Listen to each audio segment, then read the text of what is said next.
Assalamualaikum warahmatullahi wabarakatuh. Selamat malam, salam sejahtera dan salam keadilan. Rekan-rekan semua, malam ini saya membuat video terkait dengan pembuatan surat kuasa di Pengadilan Tata Usaha Negara. Nah, mungkin rekan-rekan semua sudah sering membuat surat kuasa, baik itu terkait dengan perkara-perkara pidana, perdata, maupun PHI dan sengketa-sengketa lain, yang mungkin secara substansi sama, tetapi ada beberapa hal-hal yang perlu diperhatikan terkait dengan membuat surat kuasa khusus di Pengadilan Tata Usaha Negara. Nah, video ini saya buat bukan bermaksud untuk menggurui atau semacam sok pintar. Saya hanya ingin berbagi pengalaman saja selama saya berpraktik sebagai praktisi hukum. Video ini saya buat santai sembari jaga anak yang sedang aktif-aktifnya. Jadi kita juga mesti siap siaga sebagai orang tua. Oke. Sebagaimana kita ketahui bahwa surat kuasa itu baik secara umum maupun secara khusus diatur di dalam Kitab Undang-Undang Hukum Perdata atau KUH Perdata. Nah, kalau dia surat kuasa umum, bisa kita lihat di pasal 1792 KUH Perdata. Kalau dia surat kuasa khusus, bisa dilihat di pasal 1795 KUH Perdata. Rekan-rekan sudah tahu semua terkait dengan surat kuasa khusus di Kitab Undang-Undang Hukum Perdata. Nah, namun karena Pengadilan Tata Usaha Negara ini bersifat khusus, maka surat kuasa juga menurut saya pribadi itu juga bersifat khusus dalam hal-hal tertentu. Misalkan soal identitas, soal kekhususan yang di dalam surat kuasa itu harus dimuat. Untuk itu, saya hanya ingin berbagi informasi. Ada 6 hal-hal yang harus diperhatikan. 6 poin penting surat kuasa khusus Pengadilan Tata Usaha Negara. Yang pertama itu terkait dengan judul. Nah, judul ini mungkin sudah praktisi hukum ke pengacaraan mungkin juga sudah tahu. Ada yang menuliskan surat kuasa, ada juga surat kuasa khusus. Nah, terkait dengan itu tidak perlu kita bahas lagi, tapi itu poin pertama yang ingin saya sampaikan. Terus poin kedua terkait dengan identitas pemberi kuasa. Identitas pemberi kuasa itu yang kedua. Kalau di kuasa perdata atau kuasa pidana itu lengkap, mulai dari nama, kewarganegaraan, pekerjaan, agama mungkin bisa di situ, jenis kelamin, dimuat di dalam surat kuasa itu. Nah, tetapi kalau di Pengadilan Tata Usaha Negara, kuasa khusus di Pengadilan Tata Usaha Negara, cukup 4 item saja. Cukup 4 item yang dituliskan dalam situ. Nah, 4 item ini sebenarnya diatur di dalam pasal 56 Undang-Undang Nomor 5 Tahun 86 tentang Peradilan Tata Usaha Negara. Sebagaimana diubah yang kedua kali, kalau nggak salah itu Undang-Undang 51 tahun 2009 tentang perubahan kedua Undang-Undang Peraton. Di situ ada 4 disebutkan. Sebenarnya itu khusus untuk gugatan. Nah, tetapi kadangkala di copy paste. 4 item itu di copy paste ke surat kuasa. Apa saja yang dimuat dalam 4 item itu? Khusus identitas pemberi. 1, nama. Itu sudah jelas nama. Terus yang kedua, kewarganegaraan. Itu harus tuliskan di dalam kuasa. Yang ketiga, pekerjaan. Yang keempat, tempat tinggal. Nah, terkait dengan poin keempat ini, tempat tinggal, itu sebaiknya merujuknya ke pasal 56 tadi Undang-Undang Peratur. Di situ disebutkan tempat tinggal, bukan domisili, juga bukan alamat. Tapi di situ tertulis tempat tinggal. Padahal esensinya sih sama sebenarnya. Mau domisili, tempat tinggal, segala macam itu sama. Tapi bagi saya ya mengikuti apa yang disampaikan oleh undang-undang begitu sebenarnya. Oke, itu yang kedua. Terus yang ketiga. Yang ketiga, identitas penerima kuasa. Nah, mungkin juga rekan-rekan sudah paham terkait dengan identitas penerima kuasa, nggak perlu lagi kita bahas lebih dalam karena sudah pada tahu, apalagi kalau sudah ikut PKPA, ujian segala macam, magang. Nah, kita ke poin kelima.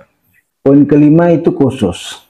Nah, menariknya di bagian khusus surat kuasa ini harus secara detail menyebutkan terkait dengan siapa subjek atau badan atau pejabat tata usaha negara yang akan digugat, yang beserta tempat kedudukannya. Nah, menariknya begini, di peradilan tata usaha negara itu bukan alamat atau tempat domisili tergugat, tapi kedudukan, karena yang digugat adalah badan atau pejabat tata usaha negara. Jadi penyebutan dalam undang-undang itu adalah kedudukan. Nah, secara ringkas begini, menyebutkan siapa tergugat, berkedudukan di mana tergugat itu. Terus yang ketiga, menyebutkan objek sengketa secara detail. Misalkan surat sertifikat hak milik nomor sekian-sekian, surat ukur nomor sekian-sekian, tanggal sekian-sekian, terakhir atas nama. Kalau misalkan sertifikat itu telah terjadi perubahan beberapa kali, perubahan nama beberapa kali, ganti nama, ganti pemilik beberapa kali. Sebutkan di situ terakhir atas nama siapa. Nah, itu penting dimasukkan di dalam surat kuasa khusus. Nah, yang selebihnya itu misalkan terkait dengan berhak untuk mengajukan gugatan, misalkan memperbaiki atau mengajukan replik, menerima duplik segala macam, jawaban segala macam itu mungkin sudah umum lah kita ketahui, di perdata juga sepertinya seperti itu. Tapi yang kalau di ini ringkas saja sebenarnya, pokok-pokoknya saja. Nah, itu yang keempat.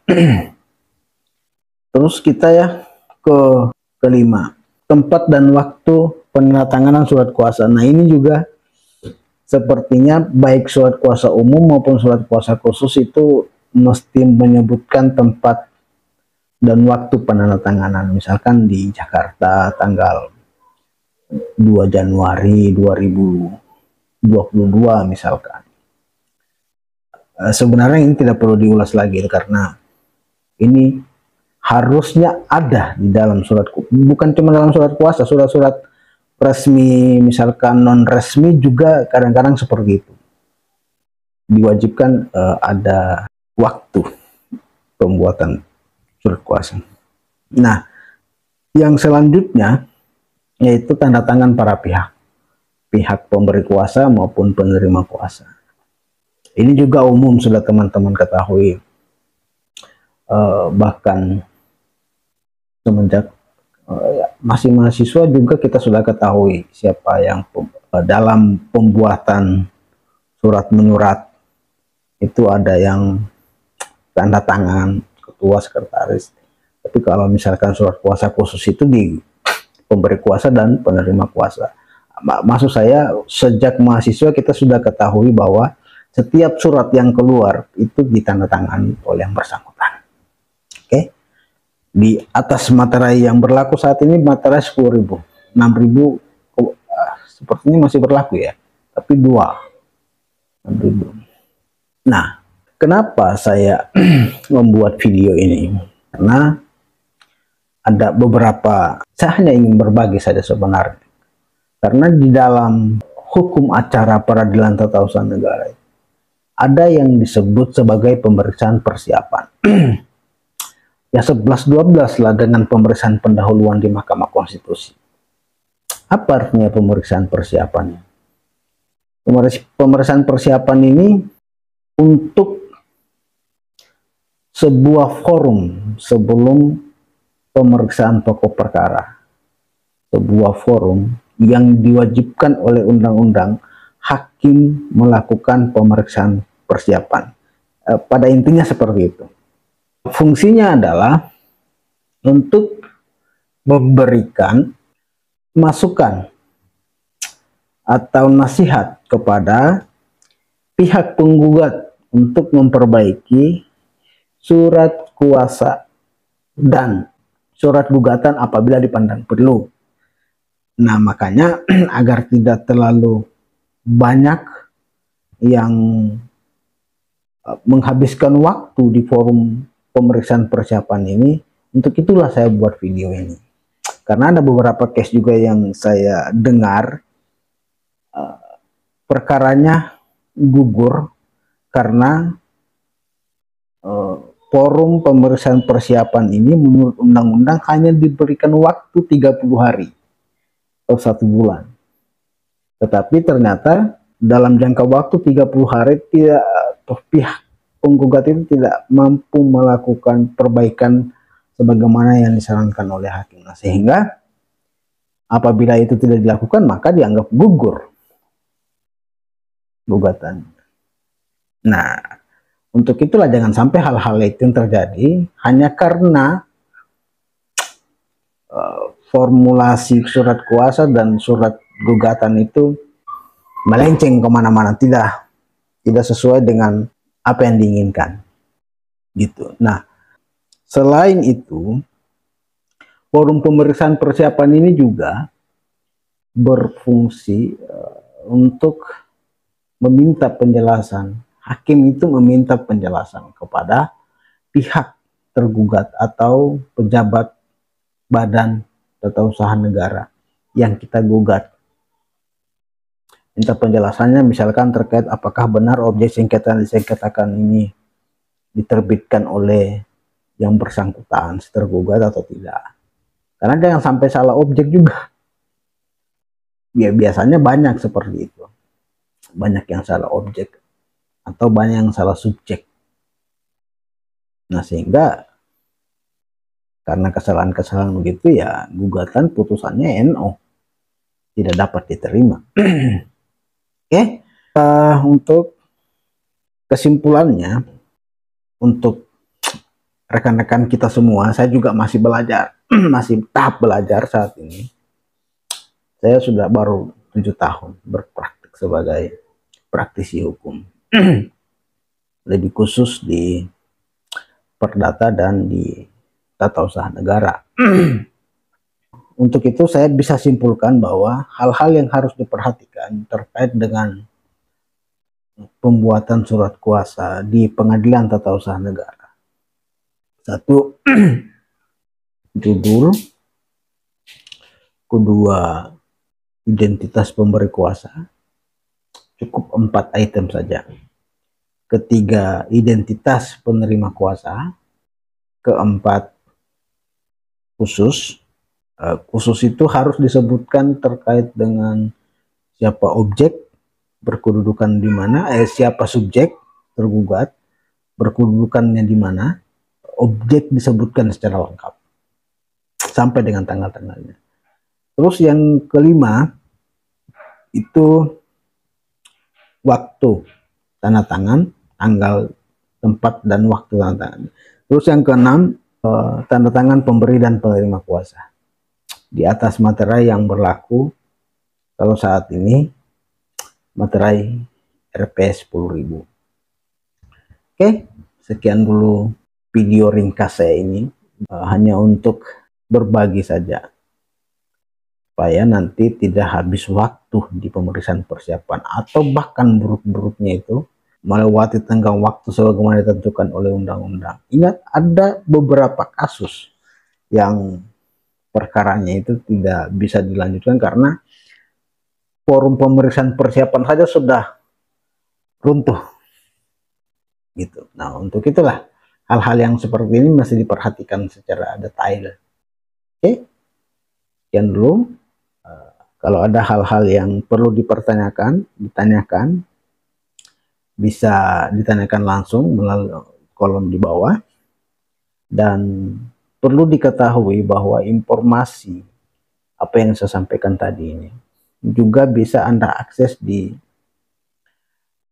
website pribadi saya, yaitu di www.rifaihadi.com, seperti apa yang ada di bawah ini. Oke, Assalamualaikum warahmatullahi wabarakatuh.